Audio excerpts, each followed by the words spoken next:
susunod na magtatanong, Naz Tavares of Pelikula Mania. Go na. Pwede si Direct Mike. Comment. Direct Mike. Yes. Comment lang po sa mga sinabi ni Miles sa casting. Kung sabi na pilitan ka ng Direct. Actually, parang actually, sinabi nga ni Miles, hanggang umere, hindi ka talaga sure. Miles, hindi pa umere. Sa Monday pa. To share with our press friends, yung Pachak Princess talaga, when it was conceptualized, si Miles na talaga yung naisip namin. So even in terms of casting, I think we casted to her already.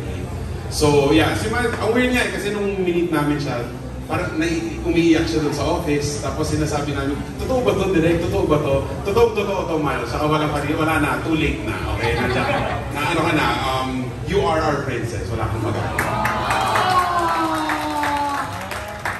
Miles. So sweet. Comment ko, Miles. Iiyak na yan. Comment lang, Miles. Wait na lang yung mic. Grabe naman yung Direct Mike. Happy birthday to me. Pero hindi, sabi ko nga po, tinagal ko na rin po sa industriya, hindi naman po all the time ay may susugal at tataya sa'yo. So maraming salamat sa kanila po, kay Direct Mike sa TV5 kasi ngayon na po ulit sila ata gagawa ng show bago mag-meantime. At napakalaking proyekto po ito para sa akin. So, hindi ko kayo ipapahiya. Gagalingan ko pala. Thank you. For Kira naman, yung kasi sa ADR kanina, parang ikaw yung may conflict with Miles. So, ano yung conflict with Miles and ano yung itatakbo ng character mo sa scene?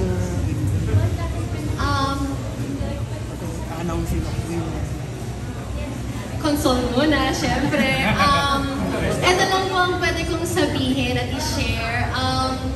Kami ni Miles, yung character namin dito, dati kaming best friends. Tapos ngayon, nagka-fallout and everything, so abangan nyo na lang kung bakit at kung gaano katindi itong fallout at naging sobrang kontrabida ako sa buhay ni Miles. Thank you. Thank you. Thank you. Next up, of course, ang huli magtatanong para sa mga kapatid natin sa press, si Jimmy Anarcon ng Freebie Manila. Good afternoon po and congratulations. First question kay Kira, follow-up na rin doon sa question ni Naz, no?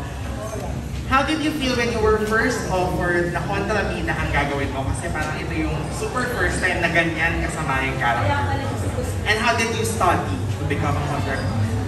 Honestly, sobrang natuwa po ako kasi this is my first time to be doing a very light drama. Kasi halos buong buhay ko, buong career ko, very dramatic roles yung ginagampanan ko. Lagi ba akong umiiyak and everything. So I'm very happy to be doing a morning show.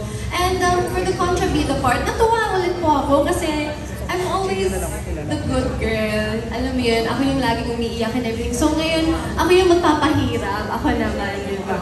May iba naman. So, for a change, yes, tama. How did I study for this? Honestly, hindi ko... I mean, para sa akin, minsan hindi siya napag-aaralan eh. You just do what you feel is right. Siyempre, you have to give what the script is telling you to. Wala, lahat ng inis ko lang sa buhay, pinubuhos ko dito. So, ayun, sana po effective at sana mainis po kayo sa akin. Thank you. Thank you, Kira. And then for Miles' leading man. Sabi Miles, para sa mga leading men mo muna yung question. Kay Joao at kay Jameson, kasi this is your medyo level up na characters, no, from your past shows dahil kayong dalawa talaga yung leading men. So first, paano niya rin inaral and your reaction nung in-offer sa inyong character? And next, paano mag-iiba yung characters niyo from one another at bakit kayo yung deserve na makatuluyan ni Pachak Princess? Wow! Ikaw na, Jamie. Ano sa'yo? And after playing a lot of heavy drama roles or let's say heavy dramatic plots, minsan yung mga roles ko kasi baliw ako or depressed, I would say. So this time, it's a light drama and I'll be playing a character na yung story will be revolving around him din. Siya yung cause ng mga problems. So, ayun, syempre, binasa ko lang yung script, talk to Direk for insights on how to play the character. And, ayun, I just, at the same time, I'm just having fun. I'm enjoying playing my character, and I think that's one way to portray a character. Nice. Ako naman, super blessed because, again, one of the leading men dito sa show namin at coming from all my other past projects, this is, honestly, hindi pa nagsisink in sa akin masyado na, oh, Joao, kasama ko na dito sa Pajak Princess, bida ka dito. Pagdating sa mga taping, nagugulat ako na almost kasama lang sa mga every scene. Kasi nasanay ako na hindi ako kasama every scene. So, medyo nabigla ako dito. I was like, sabi ko, Joao, miko. Okay, kasama ako dito. Like, wow. Okay. So talagang, and when it comes to preparation naman, whenever we get the script right away, ako inaaral ko na agad. Pinapractice ko na yung mga Tagalog words ko kasi minsan nahihirapan pa rin ako sa pagbigkas ng mga certain words. So yun, ano pa? Yeah, still adjusting to it, but at the same time, just really happy and grateful that I have this opportunity to be part of this project and to be working with all of these people. Sorry, super last question. Go ahead. Miles, ngayon ka lang ulit nagkaroon ng voice sa isang show. So, una, naka-adjust ka na ba sa pagla-love team ulit after Love You pa ata yung huli, no? Or ano. And then, of course, ano ang thoughts mo, inisip mo ba na dadating pa ulit itong opportunity to lead a show like this? Una po sa lahat, sabi ko nga sa kanila, ano kung tingin, 24 ba ang bewak ko? Dala-dalawa pa itong katabi ko. Pero, ako naman po kasi ever since naman kapag po may nakaka-partner ako, hindi ako yung nag-effort ng sobra to the point na pilit na siya tignan. So, I'm grateful kasi masyado akong, komportable ako kay Joao and Jameson na kahit anong scene ang ipagawa sa amin, kahit gano'n pa kalapit yan. Gano'n pa kalapit? Gagawin natin. Para sa show. Yun, na after many years, I know ilang beses mo nakwento kanila, no? Pero again, iniisip mo ba na dadating pa to ulit sa career mo na magbibida ka sa isang teleserye? Sa teleserye parang hindi po. Like, sa pelikula, alam ko naman po na may susugal. Pero sa teleserye, parang for me kasi apakalaking apakalaking responsibilidad niya sa buhay ng isang artista. Talagang complete po yung palabas. Kaya, hindi ko na lang po masyado iniisip yung pressure, pero grabe po ang pressure talaga. Naiirit itong show na to, kaya baka mga Tuesday pa po ako makatulog. Pag meron po kami ng Lunes. Ayun, congratulations! Thank you! Na-curious tuloy ako gano'ng ka-close ako sa mga eksena ninyong tatlo. Pero, before we close the Q&A, may mga pahabol pa po kay Direk EC. Direk EC, yung thoughts nyo lang po sa ensemble cast na nabuo. And of course, while directing it, yung dynamics ng cast, no? Kamusta po sila? Balitaan nyo naman kami. It's perfect. The moment I learned na si Miles naman yung magbibida, matagal ko na siyang friend, tagal-tagal na namin nag-usap na sana magka-work na tayo together. And finally, serendipitously, magkakatrabaho kami dalawa. And binubuo namin yung cast, nung isa-isang dumarating yung mga approvals from kila Direct Mike, sabi ko, ay, ang ganda ng cast, colorful siya. So, pinatch ko yung color palette namin sa colorfulness ng... Kasi iba-iba marami sa kanila, first time ko naka-work. Pero si Miss Yayo, si Miss Ara naka-work ko na, si Christian work ko na. Pero yung mga bagets, hindi ko pala nakaka-work. Sabi ko, ang saya nito. Sa mga previous work ko naman, laging unsung ng mga bagets yung ginagawa ko. So parang, sabi ko, ang sarap makatrabaho ng mga to. Mas masarap kasi makabuo ng feel-good na show when you feel good about the people you're working with. Kaya, natutuwa ako kasi iba-iba yung dinadala nilang flavor. Iba si Kira, iba si Jillian. Pag pinagsama-sama mo talaga sila, busog na busog yung eksena. Hindi boring, hindi alam mo, tututukan siya. Alam mong panggising siya sa umaga kasi morning show kami. So pag napanood na nila, ay, maganda ng mga batang to, ang ganda ng chemistry nila. Kikiligin ako, so may team Joao, may team Jameson, may team Jillian. So parang sa Parang ang sarap na mapanood sila together kasi lahat sila fresh. Parang ang daming twist nito, direct. Kaya nga eh. Oo. Sobrang daming twist na Let's parang stop there. Charot. Parang kaming action movie sa dami naming twists. Oh, pero so yung setting po niya Barangay 5. Ano po ba yung Barangay 5? Kamusta po yung setting na yun for the show? Which one? The location?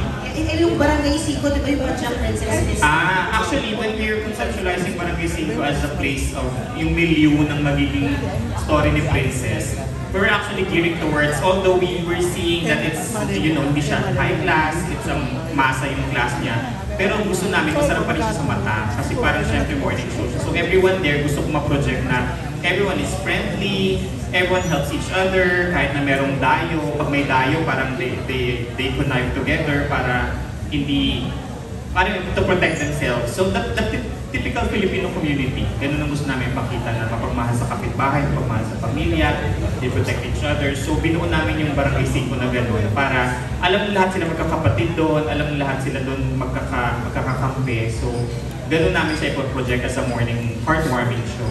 Thank you so much, Direk. And speaking of Barangay 5, yung next question ko kay Christian Vasquez. Yung tinatanong daw po nila, how do you think Ernie's actions and decisions will impact Barangay 5 as the series progresses? Grabe, hindi naman ang tanong mo yun. Oo nga eh. Nagpapanggap naman ako dito eh. Hindi naman ako totoong kapitan eh. Pero, ano ko lang yung about ka, Ernie, kasi yung dilema niya rin sa buhay. Kasi bilang barangay kapitan, he is the father of his barangay, pero may dilema rin siya sa anak niya. Kasi nagiging father siya sa barangay, pero meron siyang something na hindi masettle sa anak niya. So kung paano ko maging, ngayon, i-connect ko kung paano ko naman mai-develop yung barangay, hindi ko pa alam sa mga writers kung paano nila gagawin. Pero sinusubukan naman ni Cap Ernie na maging maayos na barangay kapitan. Yun lang. Thank you so much, Ka Ernie. At narinig na natin yung iba na tungkol sa kanilang mga gagampanan sa Project Princess. Pero syempre sina Jem, sina David, di ba natin naririnig yung kanilang gagampanan? So syempre kami kayo papalagpasin na hindi nyo ini-explain sa amin. O, sino gusto mauna? Ayoko, Miss MJ. Magandang hapon po sa inyong lahat. Ako po si Jem. I play the role of Rambo. Ayan po, ano ba yung video ba? Ayan. Ako po si Jem, ako po ang gaganap na Ram dito. Kaibigan po ako ni Cassie, ni Laika and Cassie po. Ayan po. Kagaya po ni Laika, hindi po magiging maganda ang mga pang-araw-araw, ganyan. Pero life challenging po ito. Actually, lalaki po talaga ako dito. Ayun po. Kami po ang team comedy dito sa Project Princess po. Ang kinakatakot ko lang po, nabasa ko na po yung script ng Week 5. Natatakot po ako sa mga fans ni Miles. Because basta. Yun lang.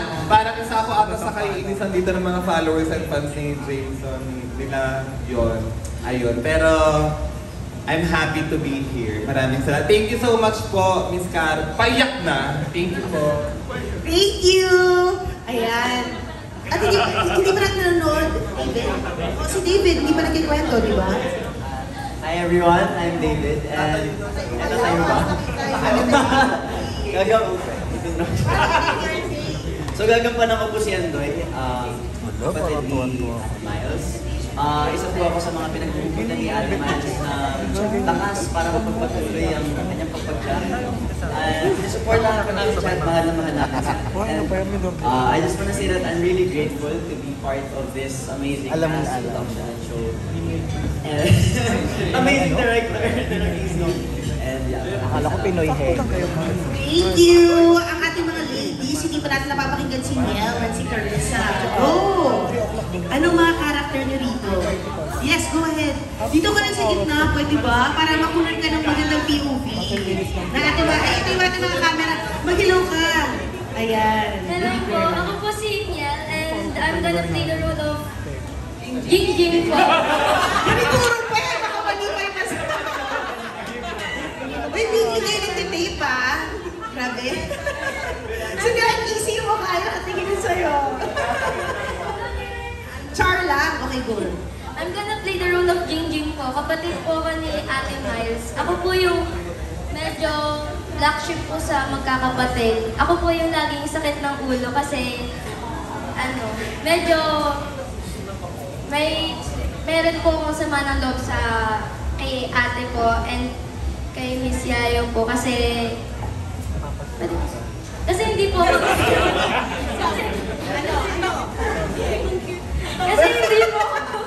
kasi hindi po ako lumaki na nandyan po yung mother ko, so medyo nahihirapan po akong i-disiplina. Oh! It's giving baggage. Ganon. And of course, si Carissa. Yes, hello everyone! So ako po si Carissa Toyongo at I'm gonna play Cassie Franco po. Isa po ako sa Mean Girls. Trio po kami nila Jemdal at ni Kira, of course. Ayun po, ako yung, di ba sa mga friendship naman, minsan hindi talaga mawawala yung lutang, may gusto. So ako po yun. Ayun po. Character ko. Character tayo today. Anyway, ayun po. Super excited ako na mapanood niyo po ito. Talagang iba yung dynamics naming tatlo talaga. Nagkakasundo talaga kami. So, talaga it just works po. So, super excited po ako na mapanood niyo. Thank you! Thank you so much, Carissa.